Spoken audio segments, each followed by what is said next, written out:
오늘 이 아침에 우리에게 주시는 하나님의 말씀은 민수기 20장 14절부터 21절까지의 말씀입니다. 함께 봉독하시겠습니다. 모세가 가데스에서 에돔 왕에게 사신을 보내며 이르되 당신의 형제 이스라엘의 말에 우리가 당한 모든 고난을 당신도 아시거니와 우리 조상들이 애굽으로 내려갔으므로 우리가 애굽에 오래 거주하였더니 애굽인이 우리 조상들과 우리를 학대하였으므로 우리가 여호와께 부르짖었더니 우리 소리를 들으시고 천사를 보내사 우리를 애굽에서 인도하여 내셨나이다. 이제 우리가 당신의 변방 모퉁이 한 성읍 가데스에 있사오니 청하건대 우리에게 당신의 땅을 지나가게 하소서. 우리가 밭으로나 포도원으로 지나가지 아니하고 우물물도 마시지 아니하고 왕의 큰 길로만 지나가고 당신의 지경에서 나가기까지 왼쪽으로나 오른쪽으로나 치우치지 아니하리다 한다고 하라 하였더니 에돔 왕이 대답하되 너는 우리 가운데로 지나가지 못하리라. 내가 칼을 들고 나아가 너를 대적할까 하노라. 이스라엘 자손이 이르되 우리가 큰 길로만 지나가겠고 우리나 우리 짐승이 당신의 물을 마시면 그 값을 낼 것이라. 우리가 도보로 지나갈 뿐인즉 아무 일도 없으리이다 하나 그는 이르되 너는 지나가지 못하리라 하고 에돔 왕이 많은 백성을 거느리고 나와서 강한 손으로 막으니 에돔 왕이 이같이 이스라엘이 그의 영토로 지나감을 용납하지 아니하므로 이스라엘이 그들에게서 돌이키니라. 아멘. 모세 시대에 이 애굽을 나와서 시내 반도를 지나서 이 팔레스타인 땅으로 들어가는데 큰 세 개의 경로가 있었습니다. 상인들이 주로 이용했던 고대 길입니다. 첫 번째가 애굽에서 시내반도 지나서 가나안 땅으로 들어가는 이 해안을 따라서 지중해를 따라서 형성되어 있는 해안도로입니다. 그리고 두 번째가 팔레스타인 지역의 산맥을 타고 형성되어 있는 산지길이 있었고요. 세 번째가 오늘 이 나오는 왕의 대로라는 곳입니다. 가데스 남쪽에서부터 요단강을 향해 남북으로 나 있는 아주 요긴한 길입니다. 이 모세와 이스라엘이 광야 끝 가데스에서 이제 이 왕의 대로를 타고 요단강 동쪽으로 옆구리를 치고 올라가려고 그럽니다. 그런데 그 왕의 대로 한복판을 차고 있는 민족이 바로 이 에돔입니다. 에서와 그의 후손들이 세일산을 중심으로 해서 살고 있는 바로 그런 땅입니다. 모세가 이들에게 전령을 보내서 서신을 보내지요. 우리는 당신의 형제이다. 우리가 이제 그 땅을 지나갈 것인데 당신들이 있는 포도원이나 밭으로 가지 아니하고 우물물도 마시지를 아니하고 큰 길로만 갈 것이다. 그러니까 우리로 하여금 그 대로를 지날 수 있도록 허락해 주시오라는 전령을 보냅니다. 17절에 여러분들 보시면은 거기 청하건대 우리에게 당신의 땅을 지나가게 하소서. 이 당신의 땅이라는 것이 원래 히브리어로 보면은 델렉함 멜레크라 그래서요 고유 명사로 쓰고 있습니다. 원래는 왕의 대로라는 뜻입니다. 왕의 대로. 그냥 왕의 대로 그럼 우리로 치면은 광화문 길, 세문안로 이런 그 고유 명사입니다. 왜 이것을 번역을 이렇게 해서 당신의 땅이라고 했는지는 잘 이해가 되지를 않습니다. 그 당시에는 왕의 대로라는 것으로 쓰였습니다. 그래서 우리 왕의 대로를 지나가게 될 테니까 좀 우리로 하여금 그 길 지나갈 수 있도록 길을 열어주시오라고 전령을 보낸 것입니다. 왕에게 바로 응답이 왔지요. 왕이 아주 에돔 왕이 펄쩍 뜁니다. 절대로 그렇게 하지 못한다. 너희들이 만일 그렇게 하려고 한다면은 칼을 들고 나가서 싸울 것이다. 사실 이 모세는 절대로 이 에돔에 대해서 다른 마음을 가지고 있지를 않습니다. 왜냐하면 에돔은 자기들의 조상인 야곱의 형 에서로부터 난 족속이고 형제 족속이기 때문입니다. 그런데 이 에돔 왕은 익히 알고 있었던 것 같아요. 이 이스라엘 민족이 힘이 없어 보이지만 대단히 강성한 민족이고 하나님이 함께 하시는 민족이어서 혹시 자신들을 칠지도 모른다라고 생각을 했던 것 같습니다. 그래서 우리가 절대로 그 길 열어줄 수가 없다. 다시 한번 모세가 전령을 보냅니다. 큰 길로만 지나갈 것이고 만일에 짐승이 물을 마시는 경우에는 우리가 값을 치를 것입니다. 그렇지만 에돔 왕은 이 전령을 받은 후에 이 이스라엘이 있는 입구에까지 와서 막아서게 됩니다. 이 이스라엘 백성들에게 이 왕의 대로는 지금 위에서 아래로 흐르는 요단강 그 위쪽으로 바로 치고 올라갈 수 있는 아주 요긴한 지름길입니다. 약속의 땅 가나안 땅이 바로 이제 지척에 와 있는 그 길입니다. 그런데 에돔 왕이 지금 이 길을 열어주지를 않겠다고 하는 것입니다. 선택은 둘 중에 하나지요. 부딪혀 싸우거나 아니면은 길이 있다면은 돌아가거나. 이 에돔은 야곱의 형 에서에게서 난 족속이고 하나님께서 그 땅은 세일산을 중심으로 해서 이 에서에게 주시겠다고 약속하신 곳입니다. 그러니까 하나님이 이 땅의 백성들과 싸우는 것 허락하시지를 않습니다. 그럼 어떻게 해야 됩니까? 돌아가야지요. 돌아가야지요. 속상한 일일 수 있습니다.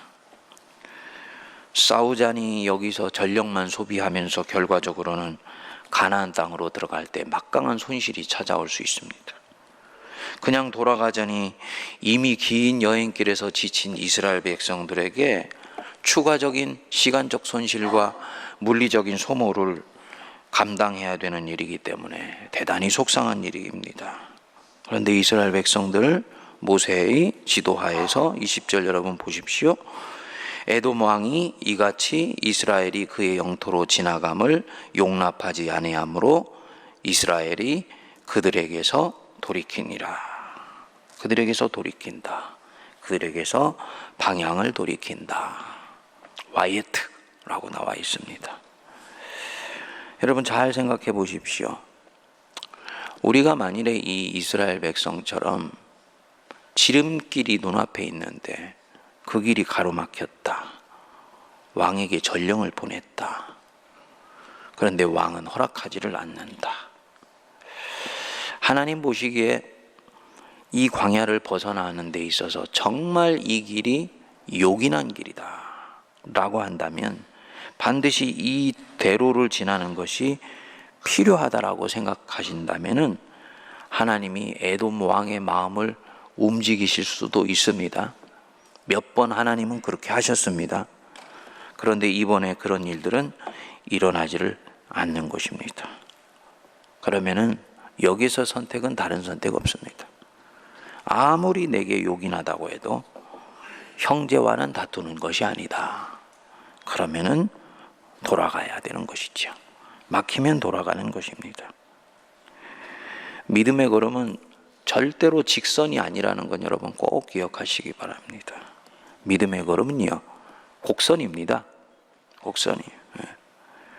애굽에서 나와서 가나안 땅으로 들어가는 길 생각해 보십시오. 처음에 해안도로 따라 쭉 가면은 30일, 한 달이면 넉넉히 도달하는 길입니다. 그런데 그 해안도로를 따라 강성한 민족들이 형성이 되어 있습니다.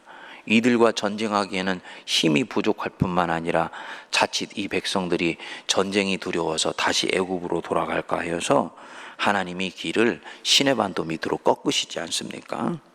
우회로를 하나님이 스스로 택하셨습니다. 왜? 강대한 족속들 마음을 바꾸어서 그 쉽고 편한 길을 주시지 않을까요? 가나안 땅을 향해 가는 길에 돌아가는 과정 자체를 통해서 하나님이 이스라엘 백성들을 훈련시키고 단련시키시는 것입니다. 그게 하나님의 경륜입니다. 우리는 그저 목적지 도달하는 것만 생각을 하는데 하나님은 가나안 땅 들어가는데 30일 길 안으로 들어가면 뭐하냐? 너희들 몸과 마음과 영은 아직도 애굽의 노예로 살고 있는데 그것은 그 땅을 물리적으로 취해도 취한 것이 아니다. 그러니까 광야 속에서 엎으시기도 하시고 뒤집이시기도 하시고 단련하시기도 하시고 때로는 굶기시기도 하시고 불평들도 들으시면서 그것을 다 하나님의 뜻을 따라서 감당을 하시면서 이 백성들을 가나안 땅을 얻기에 부족함이 없는 하나님 백성으로 빚어가시는 것입니다. 이게 하나님의 방법이에요. 그러니까 돌아가는 것은 인간적으로는 볼 때는 시간을 허비하는 것 같고 세월을 낭비하는 것 같지만 하나님의 경륜 안에서 보면 하나님이 자기 백성을 가다듬으시는 길인 것입니다. 지금 바로 그와 유사한 상황에 처해 있는 것입니다. 막힌 길 한복판에 탁 서 있는 거예요. 하나님이 노 하시면은 어떻게 합니까? 돌아가는 거예요. 하나님이 예스하신 것 같았는데 상황이 막혀 있거나 혹은 그 한복판에 무엇인가 큰 장벽이 누워 있다면은 역시 우리는 돌아가는 것입니다. 절대로 거기에 좌절하거나 낙심하거나 하면은 안 됩니다. 예. 여러분, 성령의 일은 불과 같고 동시에 물과 같다는 거 꼭 우리 기억하십시다. 불은 태워서 한 번에 모든 일들을 일소하시는 거지요. 그 성령께서 하시면 그렇게 하실 수 있는 것입니다. 또 동시에 성령은 물입니다. 물이 위에서 아래로 흐르는 이치와 아주 유사합니다. 바위로 인해 막히면 그 옆을 끼고 아래로 흐릅니다. 뚝이 막히면요, 자신이 찰 때까지 그 뚝을 쓰다듬으면서 기다립니다. 그게 물의 일입니다. 그리고 때가 되면 그것을 흘러 넘쳐서 밑으로 내려나가는 것입니다. 그 길이 보이지 않는다. 우회로가 보이지 않는다. 그때는요, 길이 보일 때까지 그 에돔 땅 한복판에서 납작 엎드려 기도해야지 됩니다. 여러분, 인내하고 기다리면서 우회로를 찾아내는 지혜가 열릴 수 있게 되길 바랍니다. 이미 우회로가 보입니까? 그러면 그 길 원래 내 예정이 없었던 길이라 할지라도 하나님은 하나님의 일을 하실 줄 알고 주님을 신뢰하면서 그 우회로 옆으로 난 그 길을 기꺼이 선택하면서 나가는 것입니다. 그것이 하나님의 일들이 이루어지는 방법인 줄 믿습니다. 시간에 우리 같이 기도하겠습니다. 우리 주 예수 그리스도의 크신 은혜와 하나님 아버지의 만극하신 사랑하심과 성령님의 위로교통 감동 감화 역사하심이 이 자리에 고개 숙인 하나님의 백성들, 에돔 땅을 거쳐 가나안 땅으로 가는 그 지름길이 막힌 것 같을 때 바로 그 옆에 하나님께서 인도하시는 우회로가 있음을 믿어 확신하여 인내함과 기다림으로 기꺼이 그 길을 선택하여 나가기를 다짐하는 모든 주의 백성들 머리 위에 피로 값주고 사신 이 제단과 이 나라 이 민족과 저 북녘에 헐벗고 굶주린 백성들과 온 열방 위에 이제로부터 영원토록 함께하옵시기를 간절히 축원하옵나이다. 아멘.